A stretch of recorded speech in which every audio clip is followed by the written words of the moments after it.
this is Rob Howe. Today in Tacx Turbo Talks, we're talking to Ben O'Connor from Team Dimension Data about the upcoming Giro d'Italia.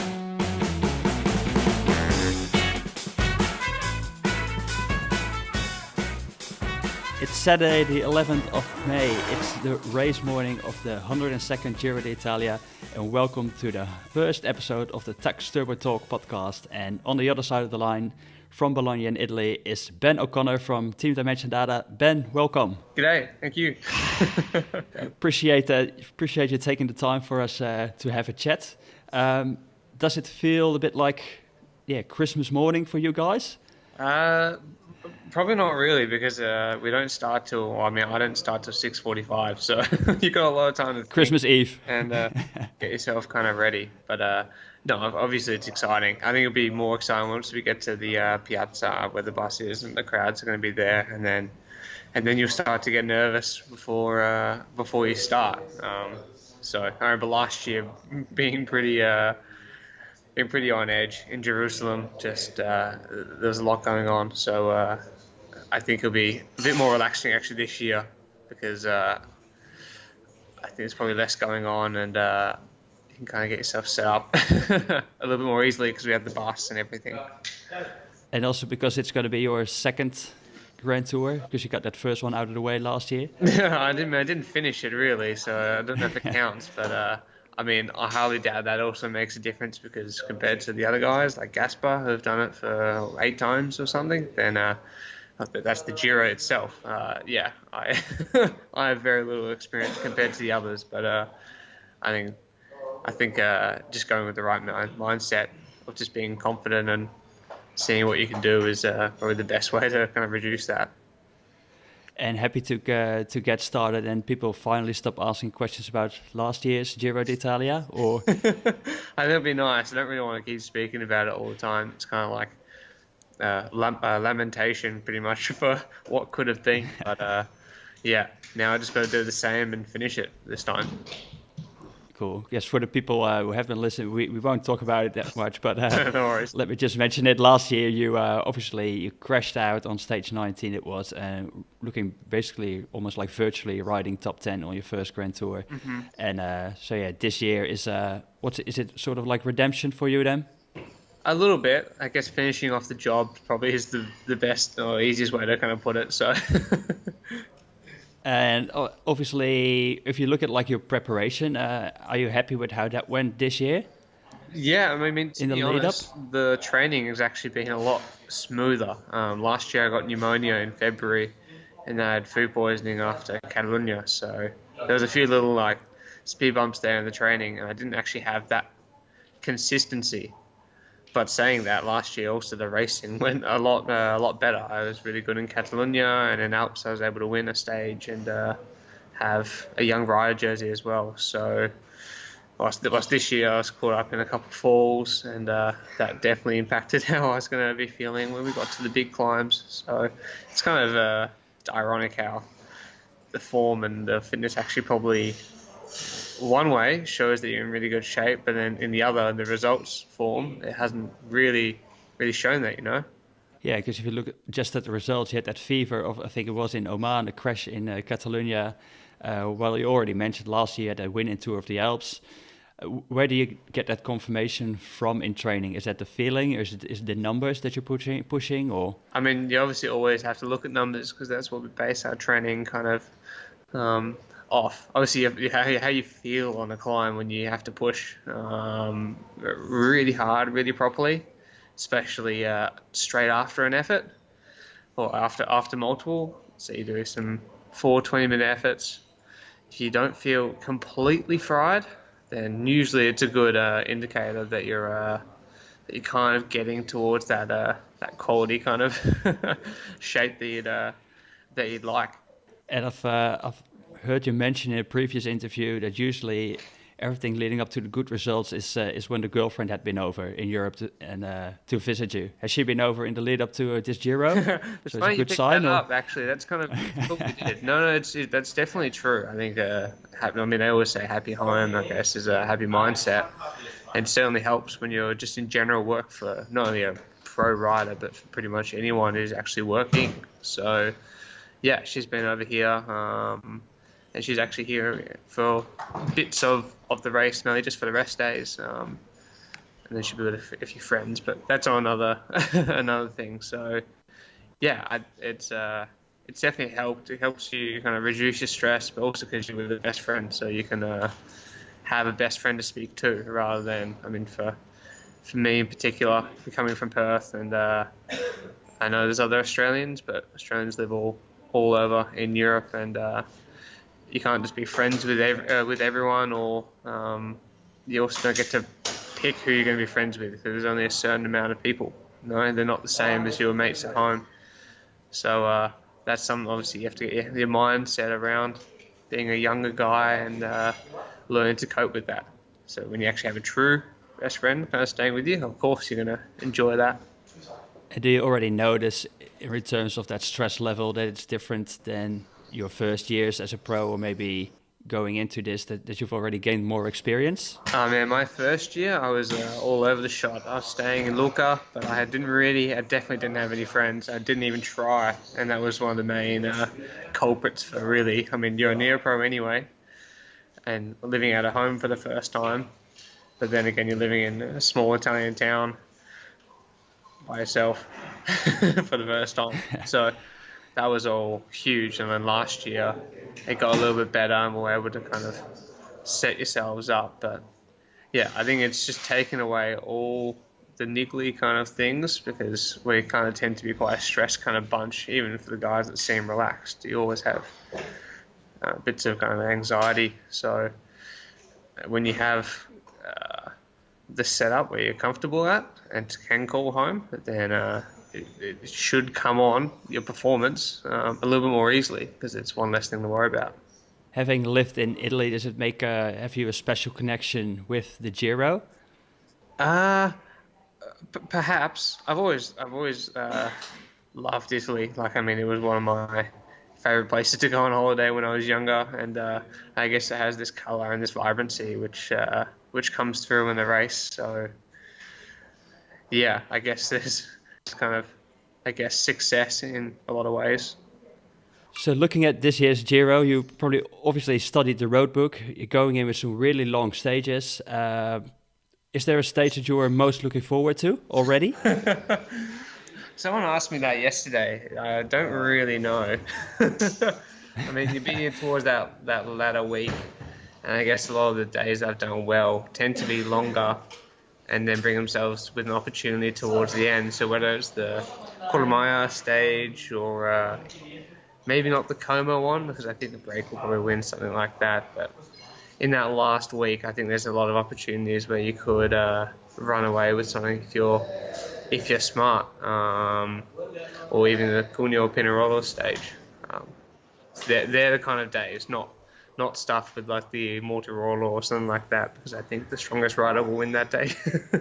Yeah. And that's obviously a hard thing to kind of be put into.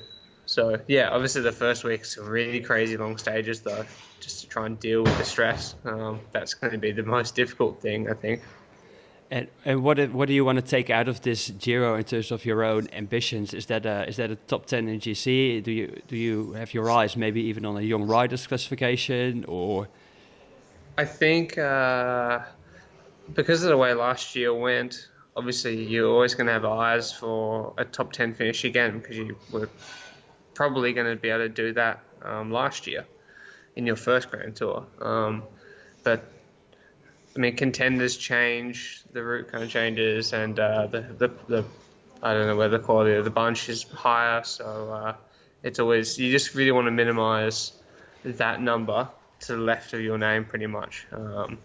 And if the best I can do is 15th, then so be it. I'm not going to try and go easy. I'm just going to try and go all in for every day and just follow the front group when I can. And as I said, if there is an opportunity, then I will try. But from last year, I was just hanging on that front group as long as I could, because that's the best I could do at the time. I'm still only 23, so there's the scope for age and scope for development too. And I've got plenty of time to do so.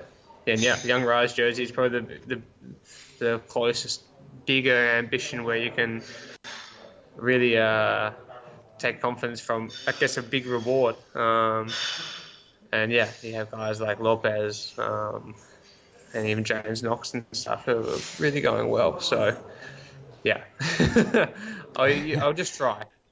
And if you look at, like we mentioned, like all that long stages, maybe in that first week, does it for you that you calculated sort of like maybe not coming in on your absolute top form yet of this Giro, so sort of like riding yourself into form on those longer stages in that first week, or is it for you already now at that point the end immediately? No, I guess I probably have come in. I mean, I think I come in probably almost one of the best shapes I can be for now. Um, Obviously, big stages and long days and stuff like that are certainly going to probably actually make, or me in the way I am, me feel a little bit fitter, a little bit better, or even just I'll just stay at the same level whilst other guys get tired. I feel that's one of the main kind of pointers, because it's not like you're normally going to be putting out your PB best efforts 200Ks into a mountain stage in the third week. That's not really what's going to happen. You're just going to be able to do close to what you can as in perfect shape, but you're on stage 15 or 14 or whatever it is. So I guess from what I figured out from last year, I have that attribute so far. Whether it happens again this year, then you'll know by the time we get to Pinerolo or the Lago Serra up to the big carousel climb up there. So, yeah. But obviously, first you got a little time trial coming up today. When I say little, I mean like that first easy, maybe fast 6K until you take that 180-degree turn. Yeah. Have you already ridden it? And what are your thoughts about the time trial for today? We do the flat section this morning, so we'll leave it around 1:30ish and go see the flat section. What I heard, pretty fast, so that's that's not that bad for me, to be honest. And then the climb is, it's pretty nasty. The first bit's it's steep, but it's okay because you've only just hit the climb. It's the next bit after the where the hairpins are, the two hairpins, and the dead straight section is really mean. I think the most important bit's actually after that, when it starts to level off for the last 500 meters or something. That's the difficulty, because you just need to get onto the gear and make sure you don't explode.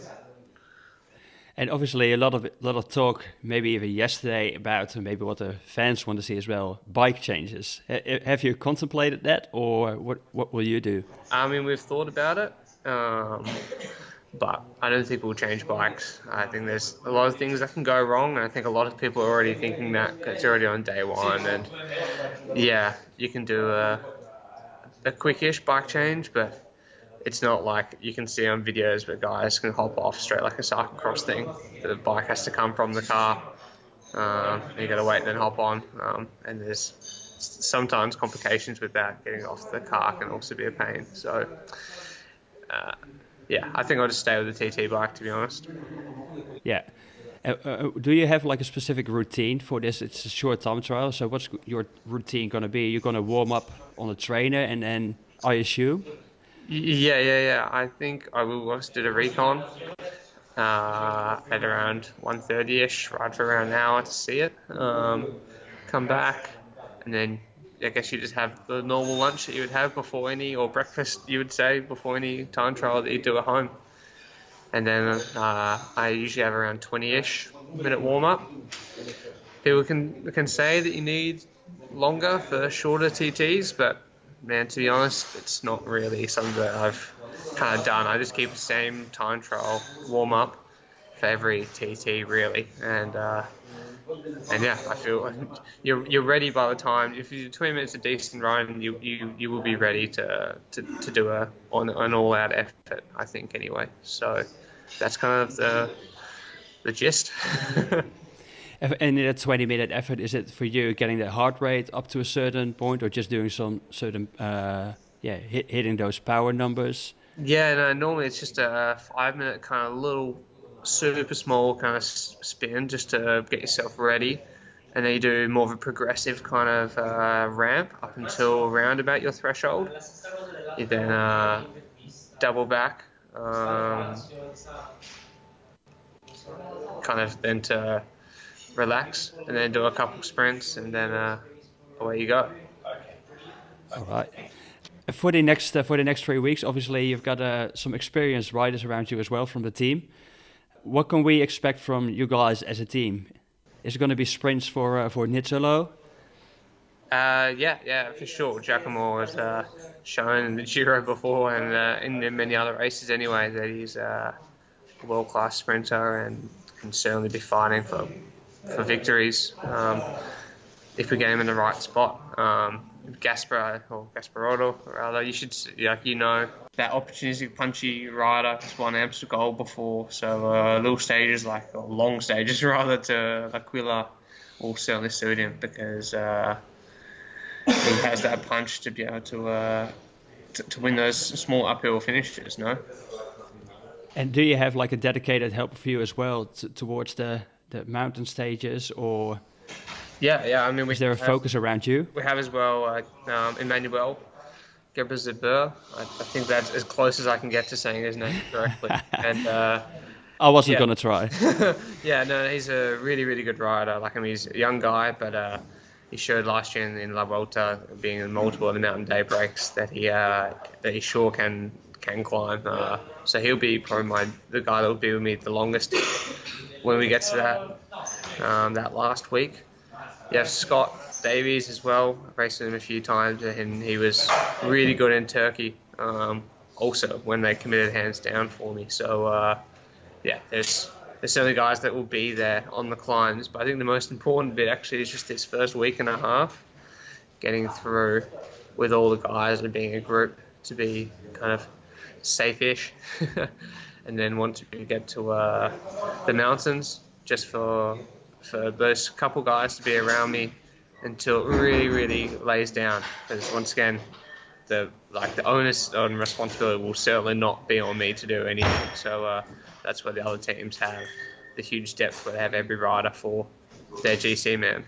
But you'll be hanging on anyway, hey? No, for sure. I mean, it's just more about having someone there before you get to the really, really, really crucial bits instead of being by yourself way too early, because it's just always nice to have a teammate around you that can just maybe just help move you up. It gives you a little bit of confidence to know that you're not just doing it by yourself. Yeah. All right, we're going to slowly wrap it up. One more thing, because on every Tacx Turbo Talks episode, we're going to have like a fan question, but because you're the first one, we don't have a fan question yet, but a lot of people probably are going to be curious. Do you have like any tips for any fantasy leagues? Do people still have time maybe to change their teams, or which rider should they bank on to get them some point in all their fantasy games this Giro d'Italia? Oh, it's a difficult one. I can stick with my own team because that's just being biased, and I'll do that. I think Gaspar will be a really good one. There's a lot of those really tricky little finales. He's really crafty and can always get himself into a great position. And the Giro has some notoriously crazy little finishes. So I think he'd be able to surprise on some of the days and might even have the chance of taking a win. That'd be really good for the team as well, obvio's Yeah, I mean, every win is great for us. It's great for the charity, and it's great for our confidence too. So it's a win for all, no? All right, so everyone who hasn't completed their teams yet, maybe get Gasparotto in there as a tip from Ben. So yeah, for next week, definitely keep an eye on the socials of the Tacx Turbo Talks people, and then get your fan questions in for the next rider. For now, we're going to wrap it up. Say, Ben, thanks heaps for making the time on race morning to jump on. And good luck in the next 3 weeks. Cheers, thank you. Hope you guys enjoy it. So this was Rob Power with Ben O'Connor from Team Dimension Data, and stay tuned for a new Tacx Turbo Talk for next week.